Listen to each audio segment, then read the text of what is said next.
Yeah. So, hey, so let's talk stories and let me take this off. Okay, so let's talk stories. So the second book for today, or the third book for today, is going to be talking about is the boys. So, I was very excited to talk about this for the past 10 days. So it's a memoir by director Ron Howard and his brother Clint Howard.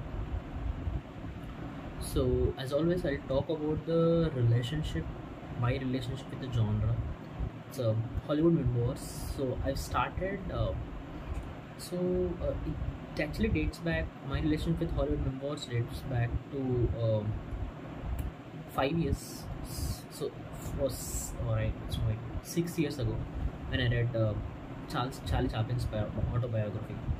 I was very impressed by how he led his life as an artist and what were his struggles to become the phenomenon he was, and what was his life when he how he led his life as a global phenomenon. So that actually it the world of Hollywood captivated me so much. I was constantly looking out for any good books that actually started throwing insights. Like the recent book I finished was uh, uh, by Mr. Robert Iger, Right After a Lifetime, who is a CEO of Disney. Now, I don't want to talk about that book but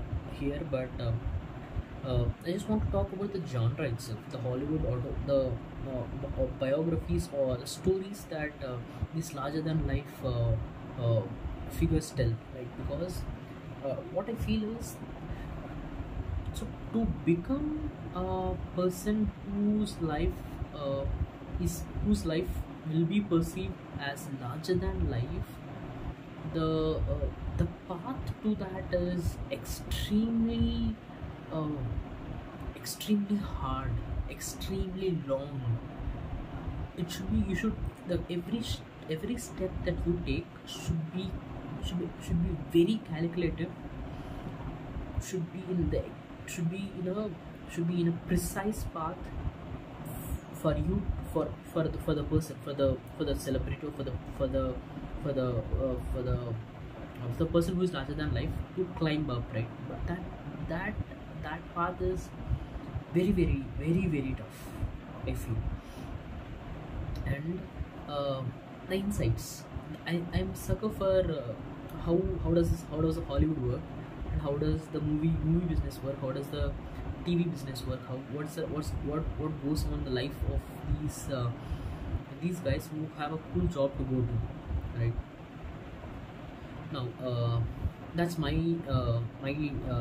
relationship with the genre. Now coming back to one of the narrators, Ron Howard, I have a sort of a very I'll describe my relationship with Ron Howard. Not like, obviously, for the listeners, if anybody listens, it may sound weird, but because me saying that my relationship with Ron Howard, it's like I might actually know him. It's just pure. So yeah, rubbish. So I'll just get right into it. So 4 or 5 years back, I heard a podcast by Brian Grazer, in a podcast hosted by Malcolm Gladwell called what was the podcast name? Uh, Revolutionist History, something of that sort. You can Google it. It's a very popular podcast. So that's my introduction with Brian Grazer. But Brian Grazer is a business partner to Ron Howard. They're production partners. Now that's where I heard about Ron Howard first, and how their production company works. That's my first introduction. At around the same time, I saw A Beautiful Mind starring Russell Crowe. That's where From there, I have not seen many of his movies. I've only seen A Beautiful Mind and the three Robert Langdon movies, just because I'm a Dan Brown fan, and so that's it. I've not watched so much of his content, but I saw the show he produced, Arrested Development. I really loved his cameos in that. I really, um, and I also know him as a father of Bryce Dallas Howard, who. So that comes to our book, The Voice, where the same Bryce Dallas Howard narrates the uh, prologue or the introduction of the book. So I don't want to sum it up and quickly. It's going to be a long talk, because uh, every day I train for 2 hours. Of those 2 hours, I plug in my earphones for 1 hour, 15 to 20 minutes. Where for the last 10 days I was listening to The Voice while pumping up the iron. I was secretly smiling at the stories Ron and Clint Howard are saying, at uh, at their little insights, at their insights on how how how did the Hollywood react to their childhood stardom? How did their parents, how did their schoolmates react to their stardom? So if you don't know, I didn't know that Ron Howard, he was cast as a uh, very at a very young age of 6 years old in a show called Andy Griffith Show. I didn't know the show. I don't know the show now.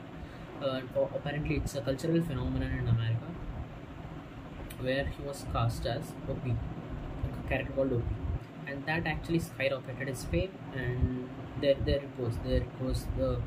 It launches his career in the City of Angels. Now, uh, after a couple of years, his brother Clint, he also follows in his brother's footsteps. But between that, there is a really good, the soul of this book, where their father Rance Howard, who uh, who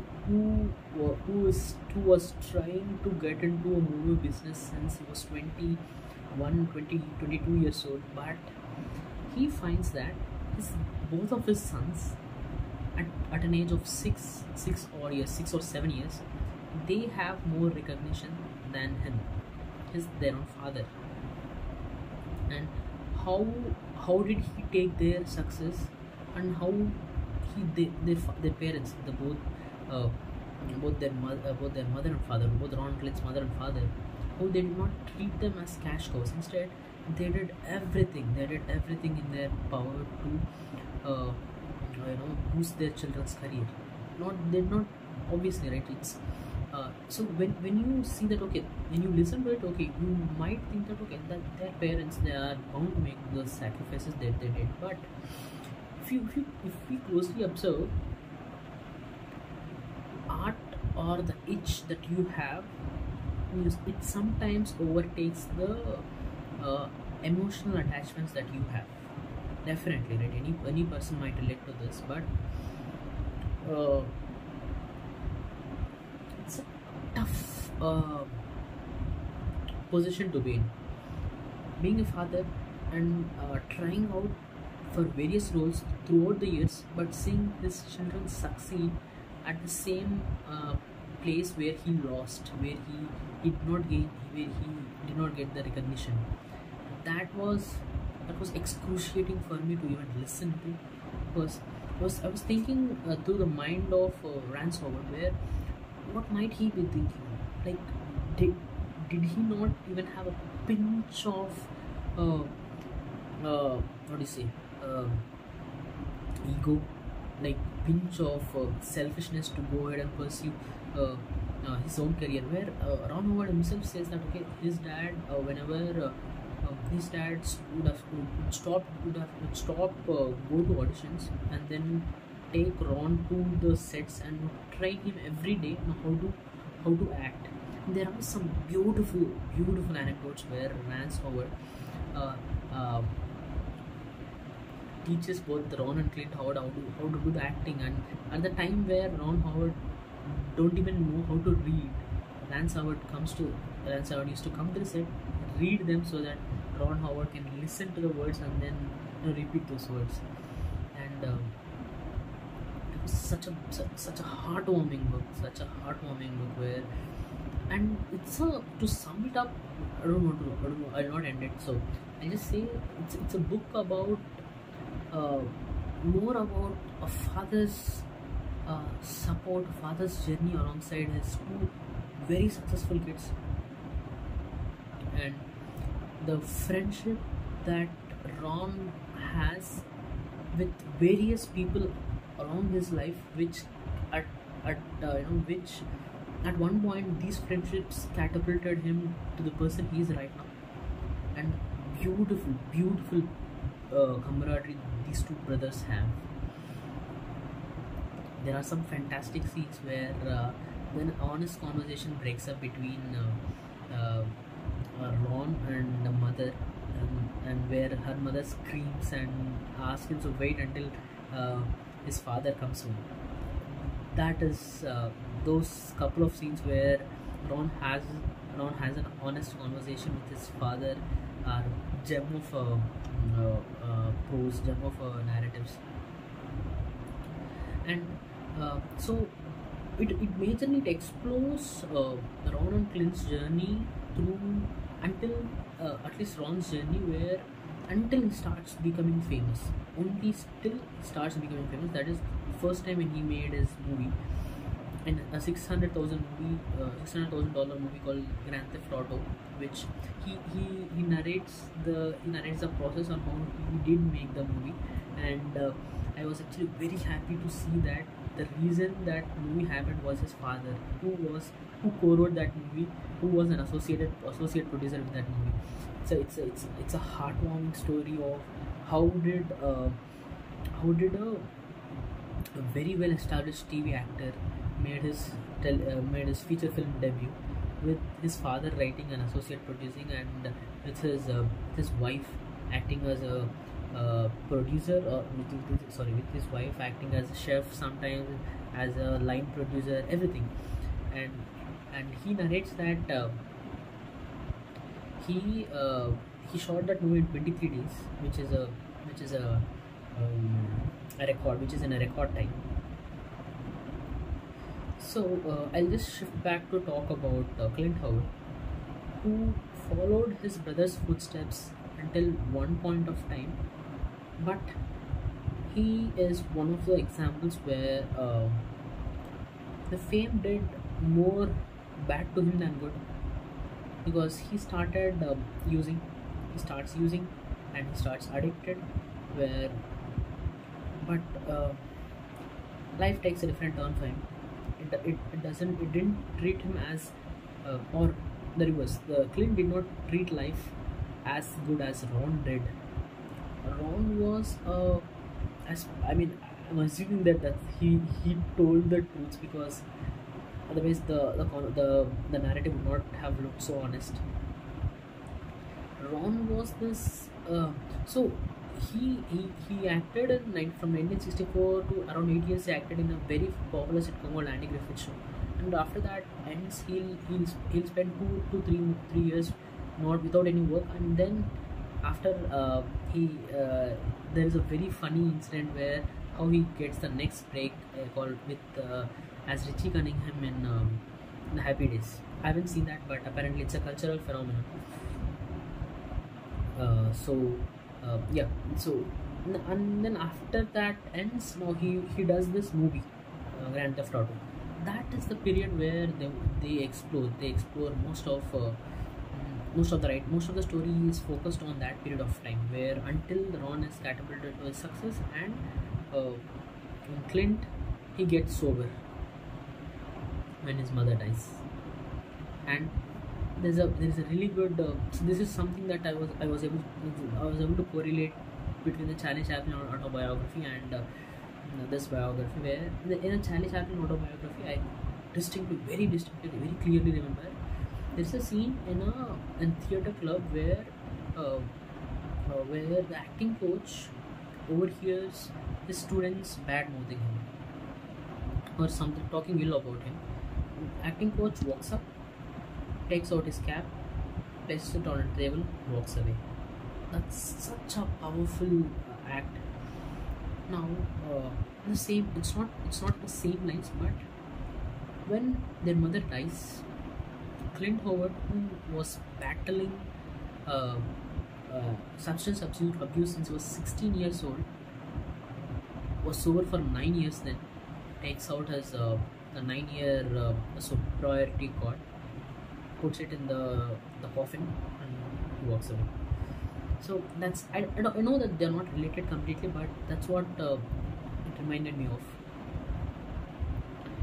Now, talking about Rance Howard, a fantastic Rance Howard. I would have loved to just talk to him a minute, because I wanted to understand how what was his mindset when he was not going to auditions, instead taking his children to work.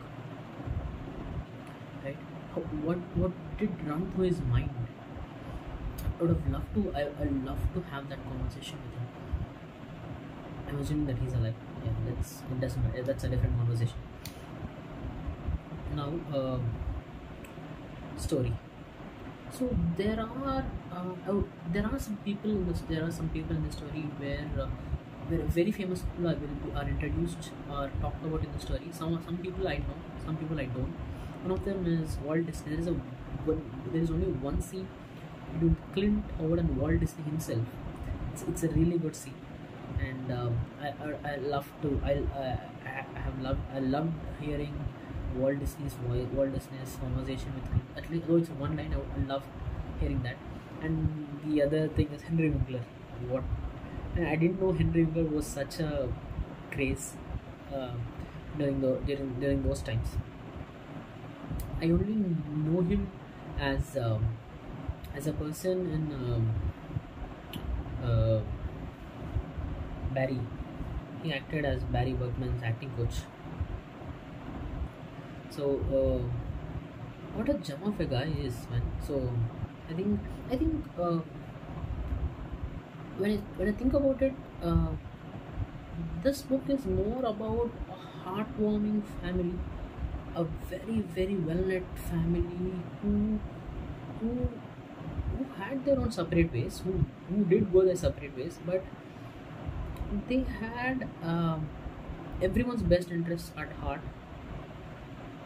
I don't. So it's one of those books where you don't know what the core point of the story is.